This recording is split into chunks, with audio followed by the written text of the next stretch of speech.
মুরব্বীরাও TV দেখে, আর ওই ব্লগে বসে বসে ছোট ছোট বাচ্চারাও টিভি দেখে। যে পোলাটা নষ্ট হয়ে গেছে, আর পোলাটা নষ্ট করছেন তা আপনি। কথাটা বুঝাইতে পারলাম না। আপনি যখন দোকানে, আপনার দোকানের ভিতরে অন্যান্য পোলাপান বসা, সেখানে আপনি যখন বিড়ি ধরান ওদের সামনে, ওরাও তো 10 দিন দেখে বলবে আমার চাচা আমার দাদাই যে খায় এটার ভিতরে কি মত আছে, আমার তো কি দেখা যাবে। আর আজকে অধিক যে কথাটা বলবো সেটা হলো, আমরা আমাদের সন্তানদেরকে মসজিদ চিনাবো, মাদ্রাসা চিনাবো, আলেম চিনাবো, কোরআন চিনাবো, দিন শিখাবো, নিজেও শিখবো, সন্তানদেরকেও শিখাবো। যদি আমরা আমাদের সন্তানদেরকে মসজিদ না চিনাই, মাদ্রাসা না চিনাই, কোরআন না শিখাই, কোরআন না চিনাই, আলেমদেরকে না চিনাই, তাহলে ওই সন্তান আর অটল দ্বীনের পথে থাকতে পারবে না, ভ্রান্ত পথে চলে যাবে। বোঝা গেছে ইনশাআল্লাহ? এই জন্য আমি কিছুদিন লক্ষ্য করতেছি যে দোকানঘাটে প্রায় সময় মুরব্বীরাও টিভি দেখে, আর ওই ব্লগে বসে বসে ছোট ছোট বাচ্চারাও টিভি দেখে। এটা করা যাবে না। এটা কি করা যাবে না? আপনারাও ভালো জানেন যে গান বাজনা, আপনার এইরকম ল্যাংটা ছবি দেখে, এগুলো কি জায়েজ আছে? জায়েজ আছে? এটা আপনারা ভালো জানেন। আর যারা এগুলো দেখার জন্য ব্যবস্থা করে দেয়, যারা দেখে যত গুনাহ হয় তার সমপরি দেখায়, তার আমলনামায় চলে যায়। সাপোজ কথাটাই বলি, দোকানদার যদি টিভি ওপেন করে দেয় আপনাদের গান বাজনা ছবি দেখানোর জন্য, আপনারা দেখার পরে যে গুনাহ হবে, সবার আমলনামার 50% গুনাহ ওই দোকানদারের আমলনামায় যাবে। তাহলে 5 টাকা চায়ের জন্য মনে করলাম যে 10 মিনিট দেখলে হয়তো 2টা চা খাবে, 5 টাকা, সেখান থেকে আপনার 2 টাকাই লাভ হইলো।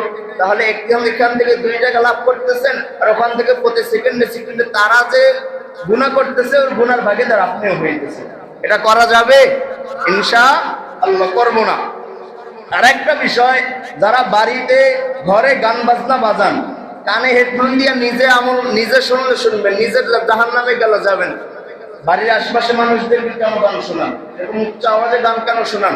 আপনার ঘরে ফেরেশতা না থাকতে পারে, আরেকজনের ঘরে তো ফেরেশতা আছে।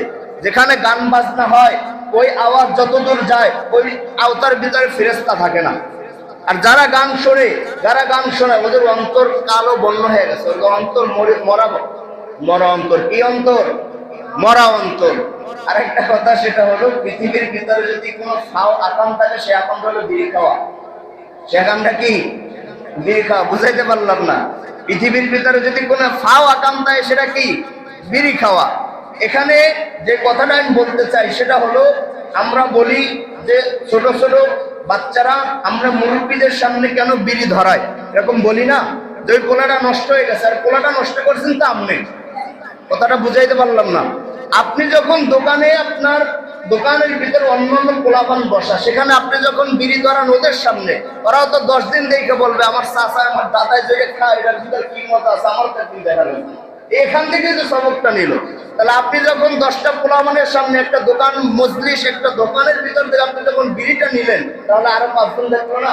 তাহলে এই নষ্ট করার সবকটা কে দিচ্ছে? আপনিই দিচ্ছেন। তাহলে পোলাটার দোষটা আপনি সতর্ক হন। আপনি গুনার কাজ করলে, আপনি জাহান্নামের খাদ্য খাইলে, কিনে গোপনে সিপা সাপাই যায় খান, ওপেনে খাইবেন না।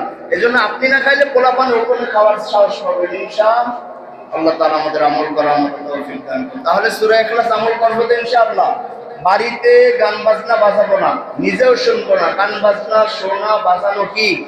হারাম। যদি বাজাতে মন চায়, গজল বাজান, ওয়াজ বাজান, কোরআন তেলাওয়াত বাজান, আপনিও সওয়াব পাবেন, যারা শুনবেন তাদের সওয়াবটা আপনি পাবেন। আল্লাহ তাআলা আমাদের তৌফিক দান করুন। আমিন।